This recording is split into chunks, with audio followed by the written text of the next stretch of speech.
Hello students, स्वागत है आपका कुलवे क्लासेस फॉर मैथमेटिक्स में।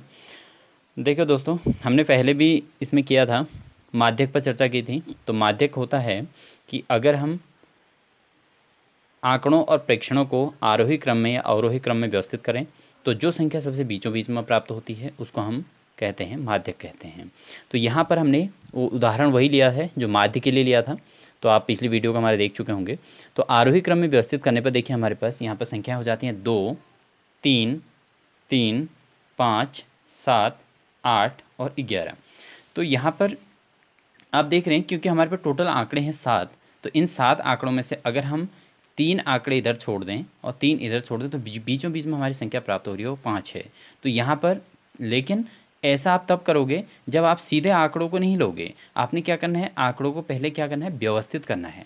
आरोही क्रम में लिख दिया। देखो सबसे पहले 2 लिखा है, फिर 3 लिखा है, फिर 3, फिर 5, फिर 7, फिर 8, फिर 11। तो इस तरीके से इनको आरोही क्रम में पहले व्यवस्थित करना है और जब आरोही क्रम में व्यवस्थित करने के बाद फिर ढूंढना है कि बीचों बीच में कौन सी संख्या आ रही है। तो यहाँ देखिए हमने 3 संख्या इधर छोड़ दी, 3 संख्या इधर छोड़ दी, तो बीचों बीच में आया 5। तो इस संख्याओं का ये अवर्गीकृत आंकड़ों का माध्यक हो गया है हमारा 5 हो जाएगा। तो बहुत सिंपल होता है माध्यक निकालना। तीसरा हमारा टॉपिक आता है बहुलक। तो बहुलक क्या होता है कि आंकड़ों में जो संख्या सबसे अधिकतम बार आती है उसे बहुलक कहते हैं। तो बहुत सिंपल डेफिनेशन इसकी बता दी आपको कि जो संख्या प्रेक्षणों में सबसे अधिकतम बार आती है उसको हम बहुलक कहते हैं। अगर कोई संख्या अधिकतम बार नहीं आ रही हो, अभी आपको डाउट होगा कि यार अगर कोई संख्या अधिकतम बार नहीं आ रही है यानी कि वो सभी संख्याएं लगभग बराबर बार आ रही, तो ऐसी स्थिति में जो संख्या सबसे बड़ी होती है उसको बहुलक कहते हैं। भाई जो संख्या सबसे बड़ी होगी उसको बहुलक कह देते हैं। अब यहाँ पर आपके पास देखिए अधिकतम बार जो संख्या आती है उसको बहुलक कहा गया है। अब हमारे पास इसमें जो क्वेश्चन है जैसे 2, 3, 5, 8, 11, 3 और 7 का बहुलक ज्ञात करना है हमको, ये हमारा क्वेश्चन है। तो क्वेश्चन वही है जो हमने माध्य में लिया है, माध्यक में लिया है और बहुलक में। तो तीनों में आप इसको अलग अलग तरीके से अगर समझेंगे तो आपकी समझ में ये अवश्य आ जाएगा। तो इसका बहुलक ज्ञात कीजिए। तो यहाँ पर आप देखिए संख्या 3 जो है हमारे 2 बार आ गया है। मैंने इसको बॉक्स में किया है इसलिए किया है क्योंकि आपके समझ में आए। तो 3 जो है 2 बार आ गया है। यहाँ जो है संख्या 3 की पुनरावृत्ति अधिकतम बार हो रही है। अतः जो है यहाँ पर जो है बहुलक क्या होगा, बहुलक होगा हमारा, बहुलक इसका 3 हो जाएगा। अब अगर इसके अदर साइड में अगर आप देखें कि अगर यहाँ पर 3 भी 2 बार नहीं आ रहा होता, 3 2 बार नहीं आ रहा होता, तो ऐसी स्थिति में हम इसका बहुलक कहते हैं 11 को। क्यों कहते हैं? क्योंकि 11 सबसे बड़ी संख्या है। तो आप इसका अर्थ समझ के होंगे, अगर बहुलक आंकड़ों में जो संख्या सबसे अधिकतम बार आ रही है उसको हम बहुलक कहेंगे। अगर 2 संख्याएं आ रही हैं तब भी बहुलक उसी को कहा जाएगा। जैसे आपके माना 5 भी 2 बार आता तो 3 और 5 इसका बहुलक हो जाता। लेकिन अगर आपके पास कोई भी संख्या अधिकतम बार नहीं आ रही होती, जैसे 2 भी एक ही बार होता, 3 भी एक ही बार, 5 भी एक ही बार, 8 भी एक ही बार, 11 भी एक ही बार, 7 भी एक ही बार होता, तो ऐसी स्थिति में बहुलक 11 आंसर इसको कह सकते थे। ठीक है, या इसी स्थिति में अब आपके पास देखिए हमारे पास माध्य माध्य बहुलक हमने तीनों पढ़ लिया है। तो इसमें अब बहुलक बराबर होता है 3 माध्य का -2 माध्य, यानी कि मोड इक्वल टू होता है 3 median -2 mean. 3 median -2 mean. Mean को, मीन मीन्स होता माध्य, मीडियन मीन्स होता माध्य का, और बहुलक, बहुलक को कहते हैं मोड। तो इस तरीके से हम इसको बहुलक बराबर 3 माध्य का -2 माध्य के फॉर्मूले से भी निकाल सकते हैं। इस पर मैं क्वेश्चन लाऊंगा। तो अब देखिए ये तो था हमारा अवर्गीकृत आंकड़ों के लिए माध्य, माध्यक और बहुलक पर आधारित हमारी फॉर्मूले का ही है और उसका उदाहरण से मैंने आपको समझा दिया है। अभी ये मान के चलो लगभग सूत्र ही हो रहे हैं सारे ही। तो यहाँ पर आपको ये सूत्र भी याद रखना है कि बहुलक बराबर होता है 3 माध्य का -2 माध्य। ये आपको सूत्र याद रख लेना है। अब हम बात करते हैं वर्गीकृत आंकड़ों के लिए माध्य, माध्यक या माध्यिका जिसको कहते हैं, या बहुलक, ये हम कैसे निकाल सकते हैं। देखिए जब आंकड़े वर्गीकृत रूप में हों तो हमारे पास शर्तें क्या क्या होते हैं, हमारे सूत्र क्या क्या होते हैं। पहले तो सूत्रों का अध्ययन करना जरूरी होता है, उसी के बेस पर हम फॉर्मूले को, क्वेश्चन को सॉल्व कर पाते हैं। तो हमारे पास माध्य, यहाँ पर वर्गीकृत आंकड़ों में, वर्गीकृत आंकड़े वो होते हैं जिसमें वर्ग अंतराल दिया रहता है और बारंबारता दी रहती है, दो चीज़ें दी रहती हैं, तो उसको वर्गीकृत आंकड़े कहते हैं। तो ऐसी स्थिति में हम अगर माध्य निकालना है तो माध्य निकालने के लिए हमारे पास 3 विधियाँ होती हैं, प्रत्यक्ष विधि, कल्पित माध्य विधि और पग विचलन विधि। अब देखिए स्टूडेंट, आपको यहाँ पर कन्फ्यूजन नहीं करना है, आपको एटलीस्ट प्रत्यक्ष विधि तो तैयार करनी है 100%। प्रत्यक्ष विधि आपको तैयार करनी है क्योंकि अमूमन पिछले क्वेश्चनों पेपर में आप देखेंगे तो वहाँ पर कहीं ये नहीं कहा गया है कि आप इस विधि से हल कीजिए, आपको ये कहा गया है कि इस प्रश्न को हल कीजिए। तो अगर मैं इस हिसाब से आपको कंपेयर करके बताऊं तो आपको प्रत्यक्ष विधि सबसे सिंपल बैठती है, सबसे सरलतम विधि होती है। आप इसको 100% तैयार करेंगे।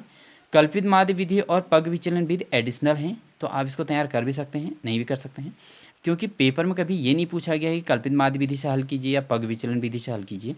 आपको ये कहा गया है कि निम्नलिखित आंकड़ों का या वर्ग अंतराल जो दिए गए हैं, जो सारणी है उसका माध्य ज्ञात कीजिए, ये कहा गया है। तो माध्य निकालना है तो आप सीधे प्रत्यक्ष विधि भी लगा सकते हैं, कल्पित माध्य भी लगा सकते हैं, पग भी, लेकिन आप प्रत्यक्ष विधि लगाएंगे बहुत सिंपल रहेगा।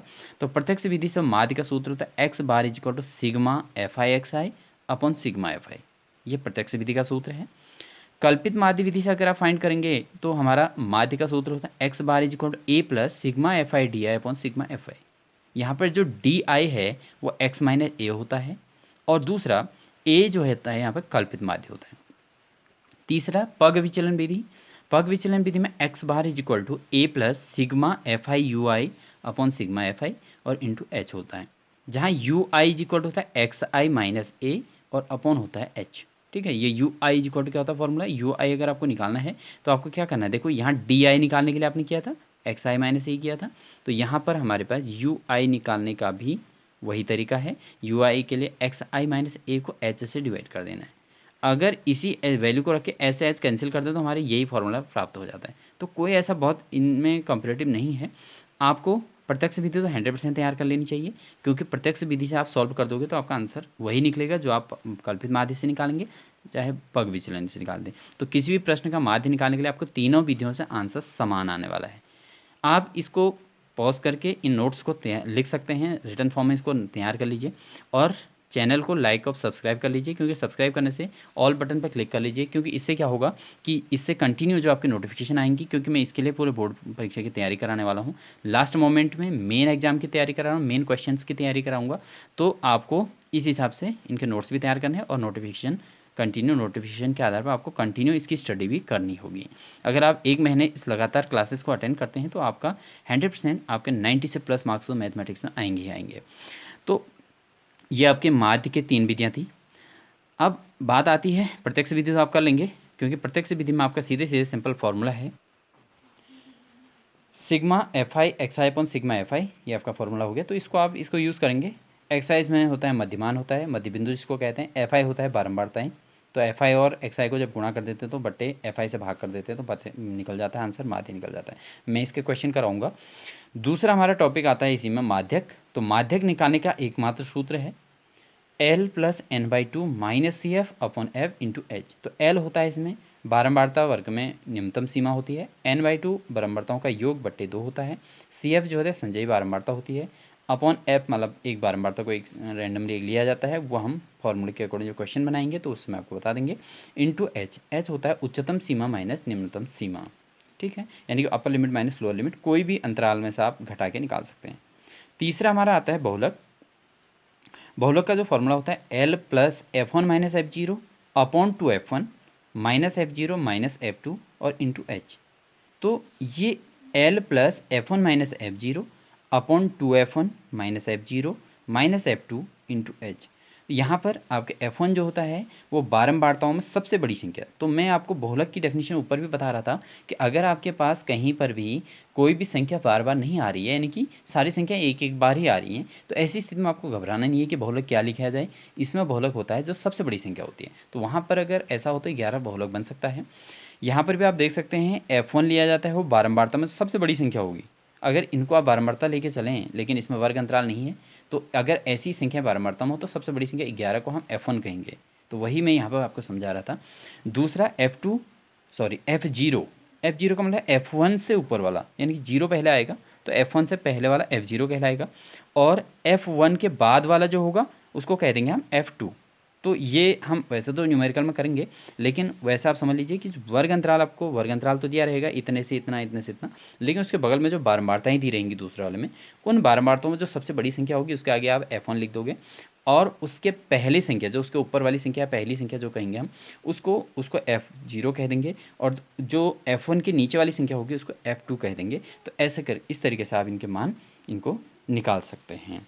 तो स्टूडेंट्स, आपको अगर ये एक अच्छी प्रिपरेशन करनी है तो आपको कंटिन्यू ये क्लासेस अटेंड करनी होंगी और लिमिटेड इसी के अकॉर्डिंग आपको तैयारी करनी है। आपको ये पिछले 10 सालों के अनुभव के अकॉर्डिंग ये अध्यापन कराया जा रहा है, तो आप ये समझ लीजिए कि जो चीज़ कराई जा रही है उसी में से क्वेश्चन आने हैं और आप 90 प्लस तो हैं, आप मान के चलिए आपका स्कोर होना ही होना है अगर आप कंटिन्यू इन क्लासेस को अटेंड करते हैं। और ये नोट्स को आप पॉज करके इनको नोट कीजिए, आपके लिए बहुत मेहनत की जा रही है, तो आप इनको नोट्स बना लीजिए और इन नोट्स के अकॉर्डिंग आप प्रिपरेशन कीजिए, कंटिन्यू अपनी तैयारी कीजिए, अलग कॉपी तैयार कीजिए और फिर देखिए आपको बोर्ड एग्जाम में कितना इससे पूरा फ़ायदा मिलने वाला है। सारे क्वेश्चन यहीं से आने वाले हैं।